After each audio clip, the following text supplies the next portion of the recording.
I want to tell you about the most exhausting thing a human being can do. Not running a marathon and not working a 12-hour shift. Lord knows I am too familiar with that. Not raising kids alone.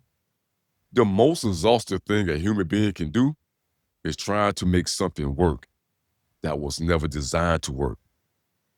Now let's think about it. When you force a cabinet that is off of its track, you just don't spend energy.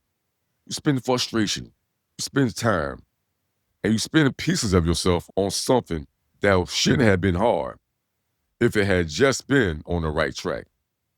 And somewhere this week, you've been forcing a cabinet. Now, maybe the cabinet is a relationship. Maybe it's a conversation that you keep having with someone who refuses to understand you. And notice I said refuses, I didn't say can't. Maybe it's a goal that you are grinding towards that no longer feels like yours. Maybe it's a version of yourself that you have been trying to resurrect, but every morning you wake up tired because you were fighting in your sleep. So let's ponder this question. What if the problem isn't that you're not strong enough? What if the problem is that you are spending your strength on the wrong thing? So that question changed something in me, and I truly believe that it's about to change something in you.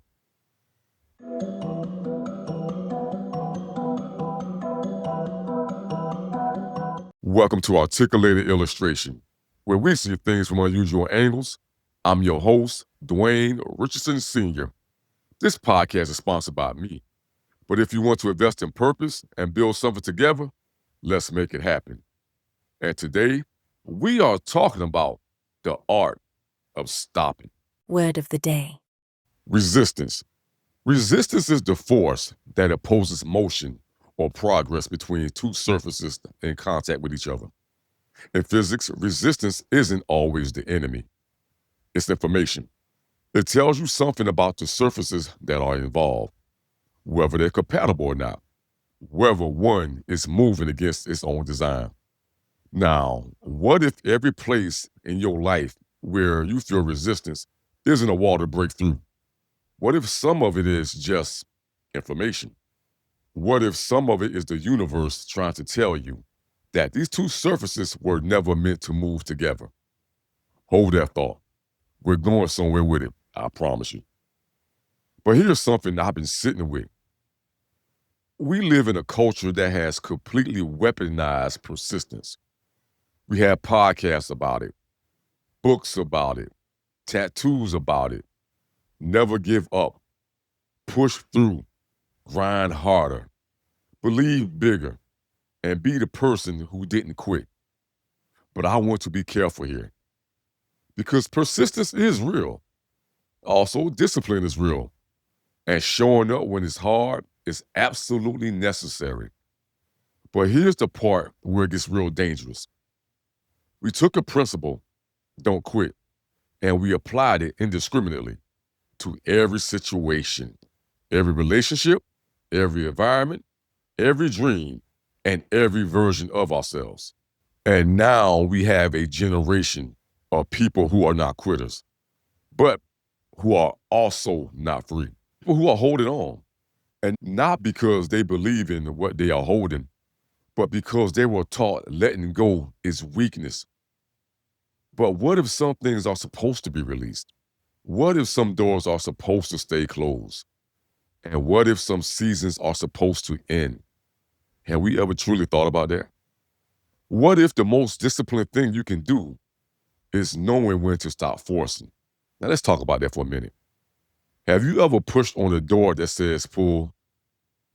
You push and it doesn't move. Instinctively, you push harder. Still nothing.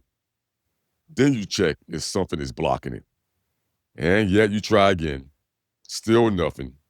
And then someone walks up, grabs the handle, and pulls it towards them. And it swings right open. Same door, same goal. Wrong approach, wrong technique. Because the door was never locked, people. You were never the problem. The approach to the situation was the problem. Now, my illustrators, let's apply that to your lives.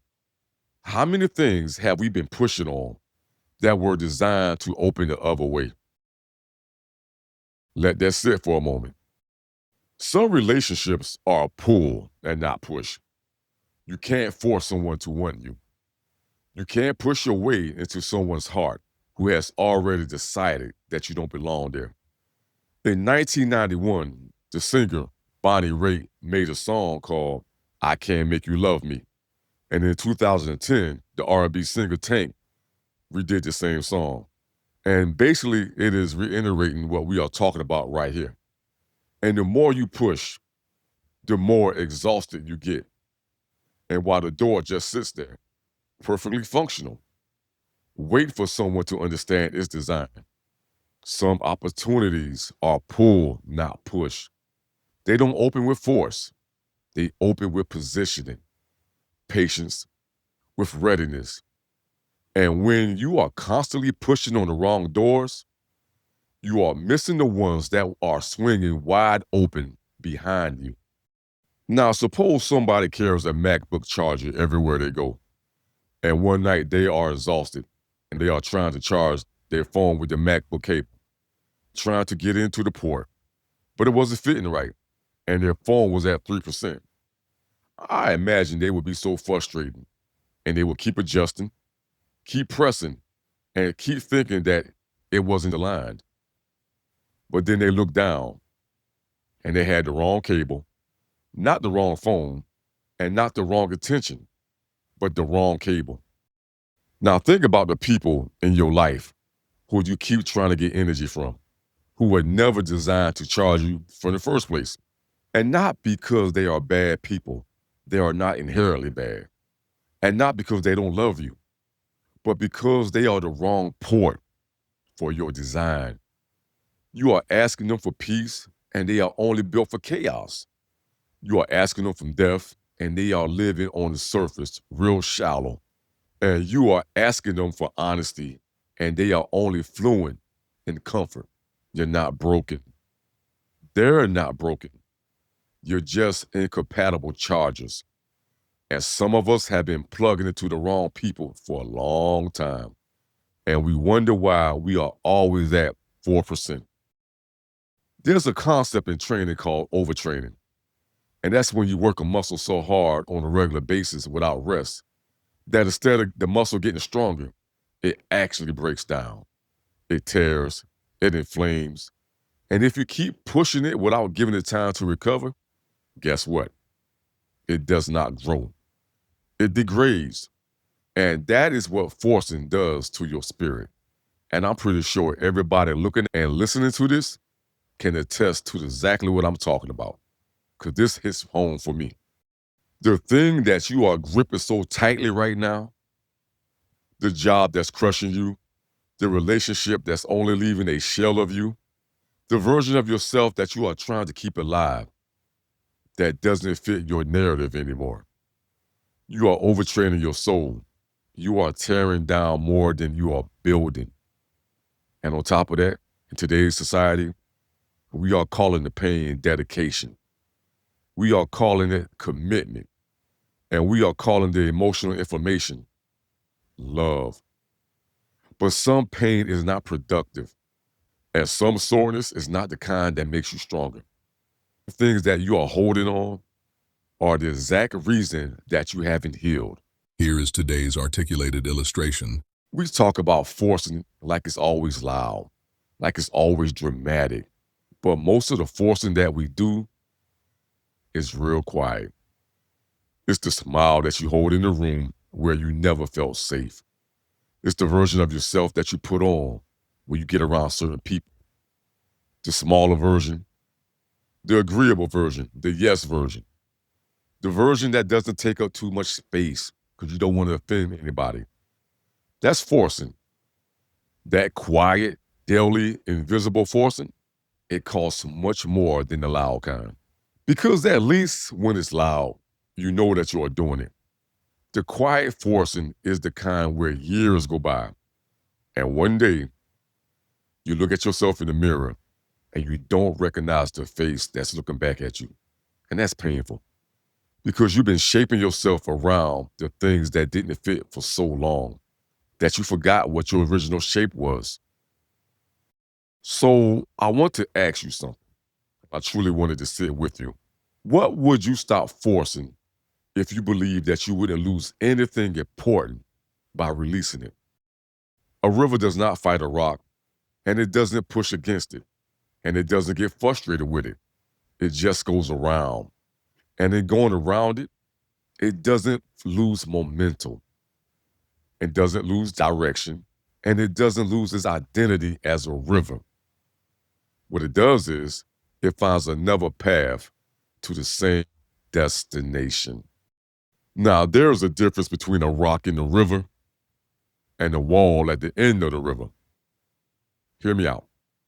A rock means adjust your path. The wall means this wasn't your river. And some of us are standing at that wall right now. We are pressing our hands against it, pressing our whole body against it, pressing our emotional energy against it. We're crying at it, we're praying at it, and we are believing harder at it. So when God has been whispering the whole time, this is a wall, not a rock. This isn't your river. Let me say this clearly. Forcing is not faith. Forcing is not strength. And forcing is what happens when we are too afraid to trust that something better is possible on the other side of the release. Some of you are disciplined in the wrong direction. Some of you are working incredibly hard at something that was never going to work from the very beginning. Some of you are not unloved. You are just trying to be loved by someone whose capacity was never built for who you are.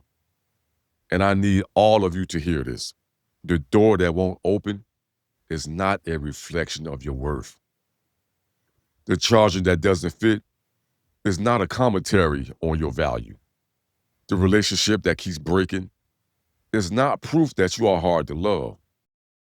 At the end of the day, we have to realize some things just don't fit.